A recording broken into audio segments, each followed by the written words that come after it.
I've been using my Panasonic G7 mirrorless 4K camera for all of 2017 so far, and I love it.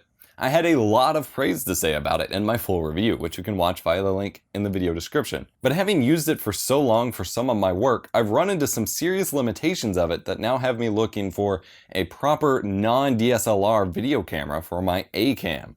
Here's 5 reasons you might not want to buy a Panasonic G7 for video, right after this.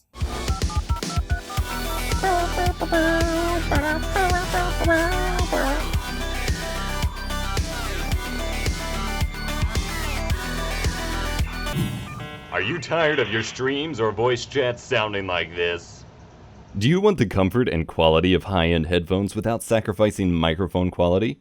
Antline's ModMic 5 is the perfect solution. Their dual capsule microphone attaches easily and securely to your existing headphones and fits within any setup thanks to the modular cable system. It comes with a cable wrap to protect your wires, an optional inline mute switch, and sounds a little something like this. Check the link in the video description to learn more. I'm EposVox, here to make tech easier and more fun. Today talking about some big issues I have with Panasonic's budget blowout, the G7. The G85 or the G80 or the GX85 camera name localization is really stupid, is a newer entry from Panasonic, but it will still have most of these issues. First and foremost, the mic preamps are terrible, and the audio format it records to is super compressed and pretty much unusable for my work. This was especially sad since I came from the T3i, with that line from Canon notoriously having some of the worst audio on the whole DSLR market, and this isn't a whole lot better. I can manually set levels to -12 dB and use an external preamp to run a mic to it, but even if the levels turn out okay, I can literally hear the trashed compression destroying my audio. It's just unusable for me, forcing me to stick with 2-system audio. That ties directly into my second point here, the format it records to.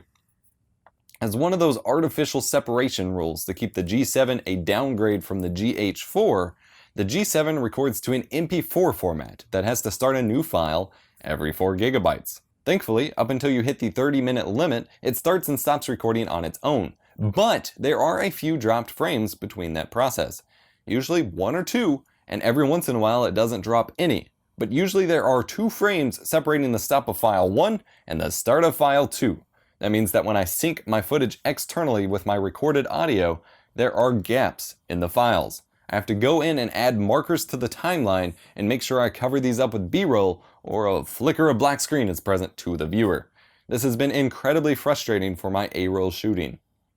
Similarly, with my third point, it has a 30-minute recording limit before it stutters and then stops recording, and you have to manually start it again. I don't run into this wall very often, but it, on top of the frame gap issue, is a headache when it happens. Yes, there are methods online to extend that limit to 1 hour or supposedly unlimited, but I don't actually want to do that with the other issue still present. The limit helps remind me to keep clips short and compensate for the missing frame issues. Point number 4. The continuous autofocus on this camera is awful. It's fairly competent for the initial focus grab, but then it's slow as hell to regain focus and often inaccurate. And for the face lock autofocus, I could be standing still and talking, and it will lose focus on my face for a while and spend a long time hunting to get it back. I ran into similar issues on the GH4 during my brief rental period, but it was at least a lot quicker about grabbing focus back.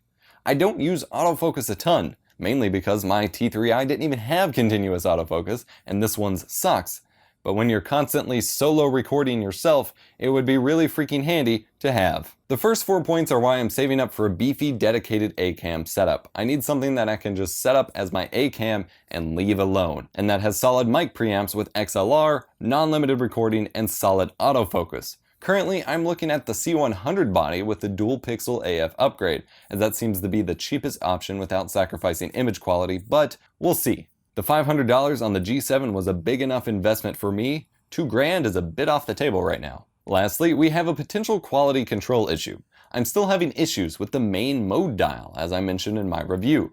It doesn't kick off while I'm recording anymore, but when I'm handling the camera, it always winds up switching a lot between one of the adjacent photo modes and video mode over and over until I change it to click it back into place, click it forward and back.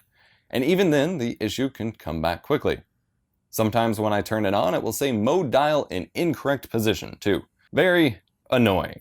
Some have told me that this has never once happened to them, and others have told me that they experienced this too, which is why I believe it's a quality control issue. 5 things. 5 potentially deal-breaking issues for a video camera that you should consider when deciding whether or not you want to purchase the Panasonic G7 for your video needs. What do you think? Leave me a comment down below and let's talk about it. Have any suggestions for a similarly priced but equal quality A-cam to the C100? Let me know. Otherwise, like the video if you liked it, don't forget to subscribe, and I will see you in the next one. EposVox is a Patreon-supported production. Our videos would simply not be possible without the support and generosity of our patrons, whom you can see on screen right now. If you'd like to join the inner circle and get early access to videos among other things, go to patreon.com/EposVox to learn more.